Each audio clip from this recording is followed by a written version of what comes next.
कैसे हैं आप लोग। मोस्ट वेलकम, सभी का स्वागत है आज की अपनी इस क्लास में। आज है टीचर्स डे और आपको टीचर्स डे की ढेरों शुभकामनाएं। देखिए, हमने 75 नंबर क्वेश्चन तक सॉल्व कर लिया था और हम लोग घटना चक्र का रिवीजन कर रहे हैं, मेनली बीपीएससी और वनडे एग्ज़ाम को लेकर। तो आइए देखेंगे, आज हम 76 नंबर क्वेश्चन से देखेंगे और 25 क्वेश्चन रखेंगे। ठीक है, तो आइए चलते हैं, पहले प्रश्न को देखते हैं। 76 नंबर क्वेश्चन। तो देखिए, अभिलेख जिससे यह प्रमाणित होता है कि चंद्रगुप्त का प्रभाव पश्चिम भारत पर था है, कौन सा अभिलेख है? कलिंग शिलालेख, या फिर अशोक का गिरनार शिलालेख, या रुद्रदामन का जूनागढ़ वाला शिलालेख, या फिर हमारे पास ऑप्शन है अशोक का सोपारा शिलालेख। तो ये हमारे पास ऑप्शंस थे और देखिए इसमें आंसर क्या हो जाएगा। आंसर हो जाएगा, आप देखेंगे तो रुद्रदामन का जूनागढ़ अभिलेख, ऑप्शन सी सही हो जाएगा। और आप जानते हैं कि रुद्रदामन का जूनागढ़ अभिलेख गुजरात के जूनागढ़ क्षेत्र से प्राप्त हुआ है और इसमें चंद्रगुप्त मौर्य के बारे में विस्तृत रूप से जानकारी मिलती है। ठीक है, तो आंसर सी इज़ राइट। आगे चलेंगे, हम लोग क्वेश्चन नंबर देखेंगे। थोड़ा सा पहले डिटेल देख लें इसकी। तो देखिए, रुद्रदामन का जूनागढ़ अभिलेख यह ज्ञात होता है उससे कि चंद्रगुप्त मौर्य के सौराष्ट्र स्थित प्रांतीय शासक कौन था वहाँ का?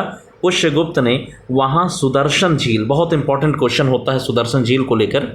पुष्यगुप्त ने वहाँ सुदर्शन झील बनवाई थी और बाद में अशोक के यूनानी गवर्नर, एक तुसास्प नाम का अशोक का एक यूनानी गवर्नर था, ने इस जलाशय के साथ बहुत सी गहरी नहरें भी बनाई थी और साथ ही इस प्रांत को अनार्त तथा सुराष्ट्र कहा गया था और इससे पश्चिम भारत में चंद्रगुप्त के आधिपत्य का प्रमाण भी मिलता है।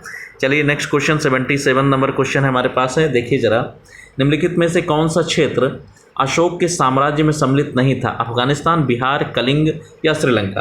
तो आप जानते हैं कि इसमें अशोक की बात है तो अशोक ने सारा तो क्षेत्र था ही उसके पास। इसका आंसर क्या हो जाएगा? सी इज़ राइट। श्रीलंका जो क्षेत्र है ये अशोक ने नहीं जीत रखा था, तो श्रीलंका क्षेत्र को स्वतंत्र क्षेत्र था उस समय। हालांकि बाद के समय में 2-3 बार इसको जीता गया।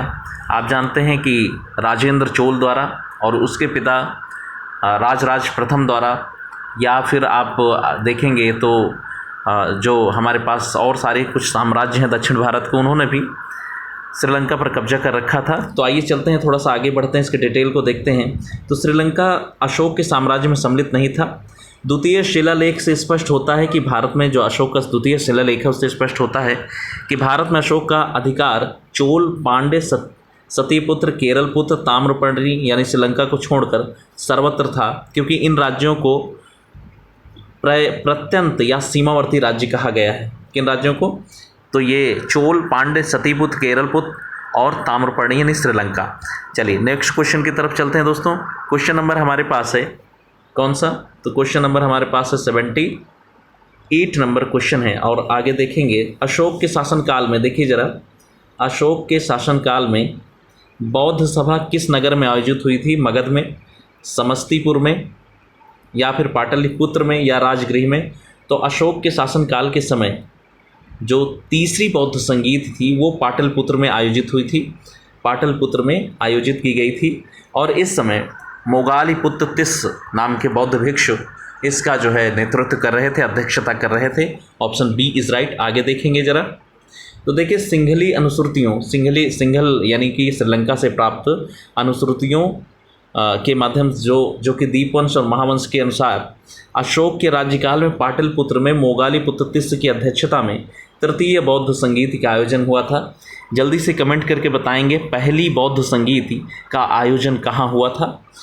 नेक्स्ट देखेंगे, क्वेश्चन नंबर हमारे पास है 79 नंबर क्वेश्चन है। अशोक के शिलालेखों में प्रयुक्त भाषा कौन सी है? क्या संस्कृत भाषा है, प्राकृत भाषा है, या फिर पाली भाषा, या हिंदी भाषा? तो आंसर देखेंगे इसका दोस्तों, बिना किसी देरी के हम लोग देखेंगे। आंसर इज़ बी, प्राकृत भाषा का प्रयोग हुआ है। और अशोक का इतिहास हमें मुख्यतः उसके अभिलेखों से ही ज्ञात होता है। और देखें, उसके अभिलेखों का विभाजन हम लोग 3 भागों में करते हैं। पहला कौन सा है? शिलालेख, दूसरा स्तंभ लेख और तीसरा जो है वो है गुहा लेख। मैं आपको बताता चलूँ, गुहा मतलब गुहा का मतलब यहाँ पर गुफा से लिया जाता है। तो ऐसी जो गुफाएं हैं, ऐसी ऐसी जो पत्थर की गुफाएं हैं जहाँ पर इनका अभिलेख लिखे हुए हैं, उसे गुहा लेख बोलते हैं। और देखिए शिलालेखों में देखेंगे तो 14 प्रकार के शिलालेख, 14 शिलालेख मुख्यतः मिले हैं, जो 8 भिन्न भिन्न अलग अलग जगहों से प्राप्त हुए हैं। ये कौन कौन से शिलालेख हैं? तो देखिए 14 शिलालेखों में आप नाम देख लें। एक है शाहबाजगढ़ी का, दूसरा है मानसेहरा, तीसरा है कालसी, फिर चौथा है गिरनार, धौली, जौगढ़, एर्रगुड़ी और सोपारा। इतने सारे के सारे जगह से, 8 जगह से 14 शिलालेख अशोक के प्राप्त हुए हैं।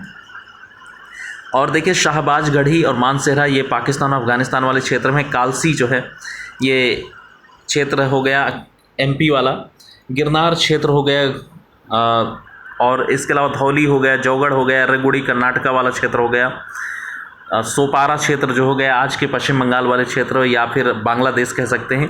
आगे बढ़ेंगे, देखेंगे अशोक के अधिकांश अभिलेख जो किस भाषा में है? प्राकृत भाषा और ब्राह्मी लिपि में लिखे गए हैं। केवल 2 अभिलेख शाहबाजगढ़ी और मानसेहरा की लिपि जो है ब्राह्मी ना होकर खरोष्ठी है, और खरोष्ठी भाषा उल्टी लिखी जाती थी। जैसे हम लोग ऐसे लिखते हैं इधर से, उसमें क्या होता है बाएं से दाएं की तरफ लिखते हैं। और देखिए तक्षशिला की से अरामैइक लिपि में लिखा गया एक अभिलेख प्राप्त होता है। चलेंगे आगे नेक्स्ट क्वेश्चन की तरफ। आगे देखिए जरा थोड़ा सा और चीज़ें हैं। सरेकुना नामक स्थान से यूनानी और अरामैइक लिपियों में लिखा गया द्विभाषी यूनानी और सीरियाई भाषा में अभिलेख, तथा लघमान नामक स्थान से अरामैइक लिपि में लिखा गया अशोक का अभिलेख प्राप्त होता है। ठीक है दोस्तों, चलिए नेक्स्ट क्वेश्चन की तरफ चलेंगे हम लोग और देखेंगे क्वेश्चन हमारे पास 80 है। 80 नंबर क्वेश्चन के देखेंगे तो निम्नलिखित में से प्राचीन भारत की कौन सी लिपि दाहिने से बाईं ओर, दाहिने से बाईं ओर, यहाँ से दाहिने से बाईं ओर लिखी जाती थी? तो देखिए ब्राह्मी, खरोष्ठी, शारदा या नंदगिरी। तो खरोष्ठी लिपि है जो दाहिने से बाईं ओर लिखी जाती थी, तो आंसर सी इज़ राइट। और देखें प्राचीन भारत में खरोष्ठी लिपि दाएं से बाएं ओर लिखी जाती थी। इसे पढ़ने का श्रेय मैसन, प्रिंसेप, नोरिस, मिलेसन, कनिंघम आदि विद्वानों का है, और यह मुख्यतः उत्तर पश्चिम भारत की लिपि मानी जाती है। आगे चलेंगे, क्वेश्चन नंबर हमारे पास कौन सा हो जाएगा? तो देखिए दोस्तों क्वेश्चन नंबर हमारे पास है 81। अशोक के धम्म का मूल संदेश क्या था? क्या राजा के प्रति वफादारी था, शांति एवं अहिंसा था, बड़ों का सम्मान करना, या फिर धार्मिक सहनशीलता, या फिर ई एक उपयुक्त में से कोई नहीं या एक से अधिक? तो इसका आंसर देखिए answer C E is right. क्यों? क्योंकि इनमें से सारे के सारे आप देखेंगे बहुत सारे इसका उद्देश्य हो जाते हैं, धम्म के कई सारे उद्देश्य हैं, इसीलिए आंसर ई इज़ राइट। आगे देखिए जरा डिटेल देख लेते हैं। तो देखिए डिटेल में अशोक धम्म या धर्म एक नैतिक संहिता थी। अशोक का जो धम्म था एक नैतिक संहिता थी, और अशोक अपने दूसरे और 7वें शिलालेख के माध्यम से संदेश देता है। कहता है अपासिनवे बहुकयाने दया दाने सचे सोचते माधवे साधवे च, अर्थात कम पाप करना, कल्याण करना, दया दान करना, सत्य बोलना, पवित्रता से रहना, स्वभाव में मधुरता रखना और साधुता बनाए रखना। इस प्रकार धम्म के मूल संदेश में शांति भी है और अहिंसा भी है, बड़ों का सम्मान भी है, और साथ ही धार्मिक सहनशीलता भी बात की गई है, इसलिए आंसर ई हो जाएगा। आगे चलेंगे, क्वेश्चन नंबर हमारे पास हो जाएगा 82। केवल वह स्तंभ जिसमें अशोक ने स्वयं को मगध का सम्राट बताया है कौन सा स्तंभ है? क्या मास्की लघु स्तंभ है, रुम्मनदेही स्तंभ लेख है, क्वीन स्तंभ है, या भाब्रू अभिलेख है? तो देखिए आपको आंसर देखिए आंसर डी इज़ राइट, अर्थात भाब्रू स्तंभ लेख में अशोक ने अपने आप को मगध का सम्राट बताया है। और देखिए जरा इसके बारे में डिटेल। तो भाब्रू या बैराट स्तंभ लेख में अशोक ने स्वयं को मगध का सम्राट बताया है, और उसने लिखा क्या है उसमें? पियदसी लाजा मागधम संघम अभिवादेनुतम आहा अपावा धतम च। यही अभिलेख अशोक को बौद्ध धर्मावलंबी भी प्रमाणित करता है। और बैराट या विराट जो है ये आप देखेंगे तो राजस्थान वाले क्षेत्र में पड़ेगा। चलिए 83 नंबर क्वेश्चन आपके सामने है। यस, अपने शिलालेखों में अशोक सामान्यतः किस नाम से जाना जाता है? तो आप सभी को इसको जानने की ज़रूरत है, और देखिए इसमें कुछ एक्स्ट्रा नहीं है, इसलिए डायरेक्ट आंसर प्रियदर्शी या प्रियदर्शी के नाम से जाना जाता है अशोक। सो आंसर 83 का बी इज़ राइट। आगे चलेंगे, क्वेश्चन नंबर हमारे पास 84 होगा। 84 नंबर क्वेश्चन के आंसर की तरफ चलेंगे। तो थोड़ा सा पहले डिटेल ही देख लीजिए। देखिए अशोक के अभिलेख में सर्वत्र उसे देवनाम प्रियदसी, देवताओं का प्रिय अथवा देखने में सुंदर, देवनाम प्रियदसी तथा राजा आदि की उपाधियों से संबोधित किया गया है। और पुराणों में उसे एक नया नाम मिलता है, अशोक वर्धन उसका नाम मिलता है। चलिए नेक्स्ट क्वेश्चन, चलिए 84 नंबर क्वेश्चन आपके सामने है दोस्तों। कौटिल्य के अर्थशास्त्र में किस पहलू पर प्रकाश डाला गया है? आर्थिक जीवन पर, राजनीतिक, सामाजिक या धार्मिक जीवन पर? तो कौटिल्य की पुस्तक का नाम अर्थशास्त्र है, लेकिन ये मूलतः राजनीति शास्त्र विषय पर लिखी गई पुस्तक है। और कौटिल्य अपनी बुक अर्थशास्त्र के बारे में स्वयं कहते हैं, चूँकि अर्थ का मतलब होता है पृथ्वी, और पृथ्वी से संबंधित राज्य होता है, और राज्य से संबंधित जिस नीति का मैं इसमें उल्लेख कर रहा हूँ वो है राजनीति। ठीक है, आंसर हो जाएगा बी इज राइट। आगे चलेंगे, देखेंगे तो कौटिल्य के अर्थशास्त्र द्वारा चंद्रगुप्त मौर्य के शासन की बहुत सी बातों का पता चलता है, ज्ञान होता है। और यह वस्तुतः ऐतिहासिक ग्रंथ नहीं है, अपितु राजनीतिक शास्त्र का एक अद्वितीय ग्रंथ है। यानी इतिहास से संबंधित ग्रंथ नहीं है, लेकिन ये राजनीति शास्त्र के विषय में लिखा गया अद्वितीय ग्रंथ है। और इसकी तुलना मैकियावेली की प्रिंस नामक पुस्तक से की जाती है। तो यहाँ आपको दो जानकारियाँ मिली कि मैकियावेली की पुस्तक का क्या नाम है, प्रिंस है, और अर्थशास्त्र कौटिल्य चाणक्य की लिखी हुई पुस्तक है। चाणक्य का जन्म बिहार में हुआ था, ठीक है, और वो तक्षशिला के विश्वविद्यालय के वो आचार्य थे। चलिए 85 नंबर क्वेश्चन पे आइए, और 85 नंबर क्वेश्चन आपके सामने ये रहा। देखिए कौटिल्य के पुस्तक अर्थशास्त्र किस विषय पर आधारित है? आर्थिक संबंध, शासन कला के सिद्धांत और अभ्यास, विदेश नीति और धन संचय। तो आप देखेंगे यहाँ आंसर हो जाएगा बी इज राइट। अच्छा, ई ऑप्शन दिया है इसलिए ई हो जाएगा, क्योंकि एक से अधिक चीज़ों पर है। तो देखिए आंसर हो जाएगा ई। तो देखिए जरा, कौटिल्य यानी चाणक्य द्वारा मौर्य काल में रचित अर्थशास्त्र शासन के सिद्धांतों और अभ्यास की पुस्तक है, और इसमें राज्य के लिए मंडल सिद्धांत और साथ ही विदेश नीति की व्याख्या भी की गई है। और इसके अलावा इसमें सबसे महत्वपूर्ण चीज़ है सप्तांग सिद्धांत, राज्य के सप्तांग सिद्धांत। और ये राज्य के सप्तांग सिद्धांत में कौन कौन से 7 चीज़ें थीं? तो राजा था, अमात्य था, जनपद, दुर्ग, कोष, दंड और मित्र, ये 7 चीज़ों का वर्णन मिलता है। और साथ ही अर्थशास्त्र में तत्कालीन प्रशासन एवं कृषि, शिल्प और व्यापार व्यवस्था के बारे में भी विस्तार से जानकारियाँ मिलती हैं। ठीक है, आइए 86 नंबर क्वेश्चन पे आइए। मेगास्थनीज ने भारतीय समाज को कितनी श्रेणियों में बांटा है?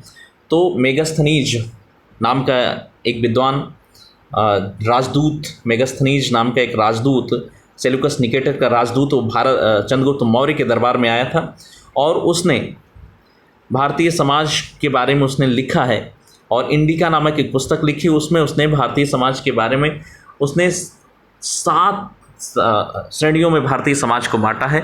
आइए डिटेल देखते हैं, इसका आंसर हो जाएगा डी। और देखिए मेगास्थनीज ने पुस्तक इंडिका में भारतीय समाज को 7 श्रेणियों में बांटता है। कौन कौन से 7 श्रेणी? दार्शनिक, कृषक, पशुपालक, कारीगर, योद्धा और निरीक्षक के साथ साथ सभासद। तो मेगास्थनीज भारतीय समाज में दास प्रथा के प्रचलित होने का उल्लेख नहीं करता है, यानी भारत में वो दास प्रथा कहता है कि नहीं थी। और मौर्य काल में कोई भी व्यक्ति ना तो अपनी जाति से बाहर विवाह कर सकता था और ना ही भिन्न पेशा ही अपना सकता था, यानी जिसका जो पेशा था वो उसी पेशे में काम करेगा, और जिसकी जो जाति थी वो उसी जाति में विवाह करेगा। ये नियम मौर्य काल में देखने को मिलता है इंडिका के अकॉर्डिंग।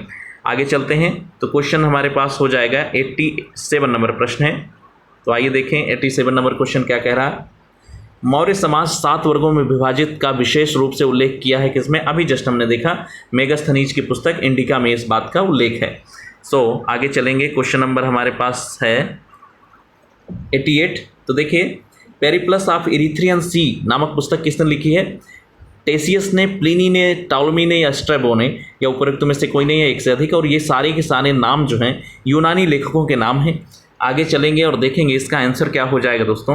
तो आंसर हो जाएगा ई, यानी देखिए पेरिप्लस ऑफ इरिथ्रियन सी एक ग्रीको रोमन पेरिप्लस है, और यह रोमन मिस्र बंदरगाहों से नेविगेशन और व्यापार के अवसरों का वर्णन करता है। और इसे लगभग 60 ईस्वी में अलेक्जेंड्रिया के एक अनाम नाविक, यानी जिसका नाम नहीं दिया गया है, नाविक ने लिखा है। और साथ ही देखिए तो इसने भारत से आयात और निर्यात की जाने वाली वस्तुओं का भी उल्लेख किया है। लेकिन Periplus of Erythraean Sea book लिखा किसने है, इसका नाम नहीं मिलता है। आगे चलेंगे, क्वेश्चन है 89 नंबर क्वेश्चन। तो देखिए, वह स्रोत जिसमें पाटलिपुत्र के प्रशासन का वर्णन उपलब्ध है, क्या वो दिव्यावदान है, अर्थशास्त्र है, अशोक का शिलालेख है, या इंडिका है? तो देखिए, इंडिका में पाटलिपुत्र के बारे में विशेष तौर पे वर्णन मिलता है, तो आंसर सी इज़ राइट। तो देखिए, पाटलिपुत्र नगर का प्रशासन मेगास्थनीज की इंडिका में प्राप्त होता है, और मेगास्थनीज ने पाटलिपुत्र के नगर परिषद के 5-5 सदस्यों वाली 6 समितियों का उल्लेख किया है, और कहता है कि इन्हीं समितियों के माध्यम से नगर का प्रशासन संचालित होता था। यानी 5-5 सदस्यों वाली 6 समितियां, यानी करीब 30 लोगों के से पूरे नगर का प्रशासन जो है संचालित होता है। और नगर के पदाधिकारी को क्या बोला गया है? एस्टिनोमोई बोला गया है इंडिका में। तो नगर के पदाधिकारी को एस्टिनोमोई बोला गया है। आगे चलेंगे, 90 नंबर क्वेश्चन पर आइए और देखिए, पाटलिपुत्र को किस शासक ने सर्वप्रथम अपनी राजधानी बनाया था? क्या कनिष्क ने, अशोक महान ने, चंद्रगुप्त मौर्य ने, या विक्रमादित्य ने? तो आपको मैं बताता चलूं, और इसके अलावा एक इसका आंसर देखें, चंद्रगुप्त मौर्य यहाँ पर दिया है इस ऑप्शंस के अकॉर्डिंग। लेकिन अगर आप देखेंगे तो उदयन जो है, उदयन ने पाटलिपुत्र की स्थापना की थी और अपनी राजधानी बनाई थी। ठीक है, आगे चलेंगे, और वो उदयन कौन है? तो आप जानते हैं अजातशत्रु का पुत्र था। तो 90 नंबर क्वेश्चन हो गया। और देखेंगे, वस्तुतः पाटलिपुत्र की स्थापना जो है गंगा और सोन नदी के संगम पर हर्यक वंशी शासक जो उदयन था उसने की थी, और अपनी राजधानी राजगृह से पाटलिपुत्र स्थानांतरित की थी। किंतु विकल्प में उदयन नाम का उल्लेख नहीं, इसलिए चंद्रगुप्त मौर्य सही हो जाएगा। चलिए 91 नंबर क्वेश्चन पर आइए। देखिए क्या कहा जा रहा है, इनमें से किसने सर्वप्रथम व्यापक पैमाने पर स्वर्ण मुद्रा का प्रचलन किया था? क्या पुष्यमित्र शुंग ने, मेनांडर ने, और या फिर आप देखेंगे 2 ऑप्शंस हमारे पास यहाँ भी उपलब्ध हैं, ये विम कटफिसिस या फिर गौतमी पुत्र सातकर्णी, या उपरोक्त में से कोई नहीं, या एक से अधिक। तो देखिए, इनमें से आप जानते हैं कि सबसे ज़्यादा स्वर्ण मुद्राओं का प्रचलन किसके समय हुआ? तो कनिष्क वंश के शासक विम कटफिसिस के समय पे हुआ, और ये कनिष्क के पिता थे। विम कटफिसिस कनिष्क के पिता थे। आगे देखिए, तो देखिए इस प्रश्न को देखिए ज़रा। हाँ, देखिए, कुषाण शासकों द्वारा व्यापक पैमाने पर स्वर्ण मुद्रा का प्रचलन प्रारंभ करना, और भारतीय उपमहाद्वीप में उनका सबसे महत्वपूर्ण योगदान था किसका? कुषाणों का। और कुषाण शासक विम कटफिसिस को स्वर्ण मुद्राओं के प्रचलन का श्रेय जाता है, और ये हैं कौन? तो कनिष्क के पिता हैं विम कटफिसिस। आगे चलेंगे, 92 नंबर क्वेश्चन। कला की गांधार शैली निम्न समय में फली फूली। किसके समय में कला की गांधार शैली फली फूली? कुषाणों के समय में, गुप्तों के, अकबर के समय, या मौर्यों के समय? तो मैं आपको बताता चलूँ कि कला की गांधार शैली और मथुरा शैली दोनों का जो है प्रभाव कुषाणों के समय देखने को मिलता है, इसलिए आंसर 92 का ए इज़ राइट। तो चलिए इसका डिटेल देखते हैं। तो कुषाण शासक कनिष्क के शासनकाल में कला के क्षेत्र में 2 स्वतंत्र शैलियों का विकास हुआ। पहली है गांधार कला शैली, दूसरी है मथुरा शैली, और इन दोनों को कनिष्क की ओर से पर्याप्त प्रोत्साहन दिया गया, और साथ ही गांधार कला यूनानी कला से प्रभावित थी। सो आंसर आपने देखा, ए इज़ राइट। आगे चलिए, क्वेश्चन नंबर हमारे पास नेक्स्ट आ गया, और ये प्रश्न क्या है, किस शासक ने चतुर्थ बौद्ध संगीत कश्मीर में आयोजित की थी? आप सभी जानते हैं कि कनिष्क ने कश्मीर के कुंडलवन में कनिष्क ने, कुषाण वंश के शासक कनिष्क ने चौथी बौद्ध संगीत का आयोजन किया, और इसी चौथी बौद्ध संगीत में हीनयान और महायान नाम से जो बौद्ध धर्म है उसका विभाजन हुआ।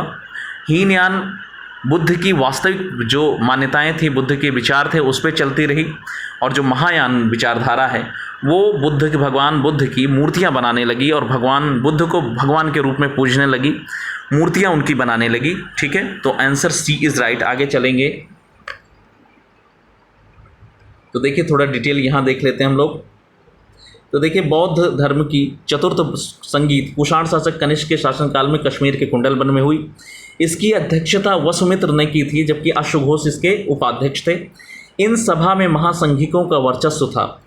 इस सभा में महासंघिकों का वर्चस्व था, और यहाँ बौद्ध ग्रंथों के कठिन अंशों का सम्यक विचार किया गया, और प्रत्येक पिटक पर भाष्य लिखकर उन्हें विभाषा शास्त्र नामक टीकाओं में संकलित कर दिया गया। एक इसी के बाद साथ ही 2 बातें और, कि इसी समय बौद्ध धर्म हीनयान और महायान नामक 2 स्पष्ट संप्रदायों में विभक्त हो गया। बाकी चीज़ें मैंने आपको डिटेल में बता दी है कि जो है वो भगवान बुद्ध को भगवान के रूप में पूजती है, और साथ ही मूर्तियों बनाने का काम महायान शाखा के अंतर्गत ही हुआ, जबकि हीनयान भगवान बुद्ध की वास्तविक दी हुई शिक्षाओं पर चलता है। नेक्स्ट देखते हैं क्वेश्चन नंबर 94, और देखिए 94 नंबर क्वेश्चन कह रहा है शुंग वंश के बाद किस वंश ने भारत पर राज किया? सातवाहनों ने, कुषाणों ने, कंडों ने या फिर गुप्त ने? तो देखिए शुंग के बाद कंडो, एक ब्राह्मण वंश के रूप में ये शुंग के बाद कंडो वंश आता है। तो देखिए शुंग वंश का अंतिम राजा कौन था? देवभूत ही था। अपने अमात्य वसुदेव के षड्यंत्र द्वारा मार डाला गया, और वसुदेव ने जिस नवीन राजवंश की नींव डाली वो कंडो या कंडोआयन नाम से जाना जाता है, और शुंगों के समान यह भी ब्राह्मण वंश था। यानी शुंग जो है वो भी ब्राह्मण थे और कंडो ये भी ब्राह्मण हैं। आगे देखेंगे 95 नंबर क्वेश्चन है आपके पास, राजा खारवेल का नाम जुड़ा है किससे? गिरनार के स्तंभ लेख के साथ, या फिर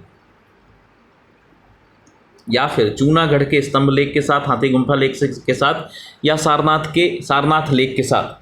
तो आप जानते हैं कि जो हमारे पास नाम है खारवेल, राजा खारवेल का नाम जो जुड़ा हुआ है वो हाथी गुम्फा अभिलेख उड़ीसा के क्षेत्र से जुड़ा हुआ है। ठीक है, हाथी गुम्फा अभिलेख से, और आंसर सी इज़ राइट। आगे देखें जरा, ये काफ़ी फेमस क्वेश्चन है बीपीएससी के लिए, और बीपीएससी इससे संबंधित प्रश्न बहुत ही बार पूछ चुके हैं। तो देखिए कलिंग का चेदी शासक खारवेल प्राचीन भारतीय इतिहास के महानतम सम्राटों में से एक था। उड़ीसा प्रांत के भुवनेश्वर से 3 मील की दूरी पर स्थित उदयगिरी पहाड़ी की हाथी गुम्फा से उसका एक बिना तिथि का अभिलेख प्राप्त हुआ है। तो पहली चीज़ तो ये समझना है कि उदयगिरी पहाड़ी कहाँ है? उड़ीसा में है। और वहाँ प्राप्त कौन सी हाथी गुम्फा अभिलेख कहाँ प्राप्त हुई? उदयगिरी की पहाड़ी पर। और देखिए ये जो है एक बिना तिथि वाला लेख प्राप्त हुआ है, अभिलेख प्राप्त हुआ है, और इसमें खारवेल के बचपन, शिक्षा, राज्याभिषेक और राजा होने के बाद से 13 वर्षों तक के शासनकाल की घटनाएं क्रमबद्ध तरीके से लिखी हुई हैं। और साथ ही यह अभिलेख खारवेल का इतिहास जानने का एकमात्र स्रोत है। ठीक है, कौन सा? हाथी गुम्फा अभिलेख। आगे चलिए 96 नंबर क्वेश्चन है आपके लिए, और 96 नंबर क्वेश्चन का देखेंगे क्या कह रहा है 96। तो देखिए नगरों का क्रमिक पतन किस काल की एक महत्वपूर्ण विशेषता है? यानी किस काल में जो नगर थे वो क्रमिक रूप से ध्वस्त होते गए? गुप्त काल में, प्रतिहार काल में, राष्ट्रकूट या सातवाहन काल में? किस काल में ये बात देखने को मिलती है? तो नगर, जो बड़े बड़े नगर थे वो ध्वस्त होने शुरू हो गए, और देखेंगे तो ये गुप्तों के समय की विशेषता है। और आगे देखिए जरा, इसका डिटेल देखिए और देखिए समझिए ऐसा क्यों हुआ। तो गुप्त काल में नगर क्रमिक पतन की ओर अग्रसर हुए। संपूर्ण गंगा घाटी जो शहर पहले अत्यंत समृद्ध अवस्था में थे, उनमें से जो 16 महाजनपद थे उनमें से अधिकांश को गुप्त युग में या तो त्याग दिया गया या वहाँ के अवसान में पर्याप्त विघटन हुआ। पाटलिपुत्र जैसा महत्वपूर्ण नगर ह्वेनसांग के आगमन तक गांव बन चुका था, और मथुरा जैसा महत्वपूर्ण नगर एवं कुम्भरार, सोनपुर, सोहगौरा और उत्तर प्रदेश में गंगा घाटी के अनेक महत्वपूर्ण केंद्र ह्रास के ही प्रमाण वहाँ से भी प्राप्त होते हैं। यानी ये महत्वपूर्ण जो नगर थे अब नगर की जगह गांव रह गए थे। 97 नंबर प्रश्न पर आइए और इस 97 नंबर क्वेश्चन को देखिए। तो देखिए कौन से बंदरगाह गुप्त काल में उत्तर भारतीय व्यापार के लिए उपयोग किया जाता था? क्या कल्याण नामक बंदरगाह, ताम्रलिप्ति, भड़ोच, कैम्बेल, या फिर उपयुक्त में से कोई नहीं, या फिर एक से अधिक? 97 नंबर प्रश्न है, और इसका आंसर देखेंगे तो उत्तर भारत में व्यापार के लिए कौन सा क्षेत्र यूज किया जाता था? तो उत्तर भारत के लिए यूज किया जाएगा मेनली ई नंबर आंसर हो जाएगा, एक से अधिक। कैसे? आइए देखते हैं। तो गुप्त काल में बंगाल में ताम्रलिप्ति एक प्रमुख बंदरगाह था। ताम्रलिप्ति बंगाल वाले बंदरगाह को बोलते हैं, जहाँ से उत्तर भारत के साथ दक्षिण पूर्व एशिया, चीन, लंका, जावा, सुमात्रा आदि देशों के साथ व्यापार होता था। और पश्चिमी भारत का प्रमुख बंदरगाह आप देखेंगे तो भड़ौच नाम का, जो भृगुकक्ष या भड़ौच, और साथ ही जहाँ से पश्चिमी देशों के साथ हम लोग व्यापार करते थे। इसके अलावा कल्याण तथा कैम्बे से भी उत्तर भारतीय व्यापार के साक्ष्य मिलते हैं, इसलिए एक से अधिक आंसर सही है। आगे देखिए 98 नंबर क्वेश्चन है, किस शासक वंश ने मंदिरों एवं ब्राह्मणों को सबसे अधिक ग्राम अनुदान दिए हैं? क्या गुप्तों ने दिया, पाल ने दिया, या फिर आप देखिए तो राष्ट्रकूटों और प्रतिहारों ने दिया? तो सबसे ज़्यादा जो दान दिया है वो गुप्तों ने दिया है। तो देखिए आंसर ए इज़ राइट। गुप्त शासकों ने मंदिरों एवं ब्राह्मणों को सबसे अधिक ग्राम अनुदान में दिए, और गुप्त लेखों में जिन भूमि दानों का उल्लेख किया गया है उसमें यह स्पष्ट है कि भूमिदान के समय भूमिदान के साथ साथ गांव की भूमि से उत्पन्न होने वाली आय भी ग्रहीता को सौंप दी जाती थी, उसी मंदिर या ब्राह्मण को सौंप दी जाती थी। ये बात हो गई। आगे चलें, ग्रहीता मतलब जिसने ग्रहण किया हो भूमि उसे। आगे देखिए 99 नंबर प्रश्न है, तो गुप्त युग में भूमि राजस्व की दर क्या थी? उपज का चौथा भाग, उपज का 8वां भाग, उपज का 6ठा भाग या आधा भाग? तो देखिए भारत में प्राचीन समय से आप देखेंगे तो उपज का 6ठा भाग ही लिया जाता था राजस्व कर के रूप में। तो गुप्त काल में जो लोग राजकीय भूमि पर कृषि करते थे उन्हें उपज की एक भाग राजा को कर के रूप में देना पड़ता था, जो कि षष्ठांश होता था, 6वां अंश होता था। गुप्त अभिलेखों में भूकर को उद्रंग एवं भाग कर नाम दिया गया है। उद्रंग और भाग कर ये दो नाम दिए गए हैं, उद्रंग और भाग कर नाम दिए गए हैं। तो किससे? तो भूमिकर को दो नाम मिलते हैं भूमिकर के गुप्त काल में, एक है उद्रंग और दूसरा भाग कर। तो चलिए नेक्स्ट पॉइंट चलते हैं, अंतिम प्रश्न है आज का, 100 नंबर क्वेश्चन है। देखिए भागवत संप्रदाय के विकास में किसकी देन अत्यधिक है? क्या पार्थियन, कुषाण, हिंद, यूनानी या गुप्त? तो भागवत धर्म के प्रसार में गुप्तों का मेन योगदान है। Answer D is right. आगे देखिए, तो भागवत अथवा वैष्णव धर्म के चरमोत्कर्ष गुप्त राजाओं के शासनकाल में हुआ। तो भागवत अथवा वैष्णव धर्म का चरमोत्कर्ष गुप्त राजाओं के शासनकाल में हुआ। गुप्त नरेश वैष्णव मतावलंबी थे तथा उन्होंने इसे अपना राजधर्म भी बनाया था, और अधिकांश शासक परम भागवत की उपाधि धारण करते थे, और इनका जो विष्णु का वाहन गरुण गुप्तों का राज चिन्ह था। इसीलिए आप देखेंगे गरुण स्तंभ वगैरह आप देखते हैं तो वो गुप्तों के शासनकाल से संबंधित है। तो आज के ये 100 क्वेश्चन थे। आज हमने ये 100 नंबर क्वेश्चन तक हमने किया, 25 प्रश्न, बाकी कल हम लोग देखेंगे। Thank you so much, good night, take care, जय हिंद।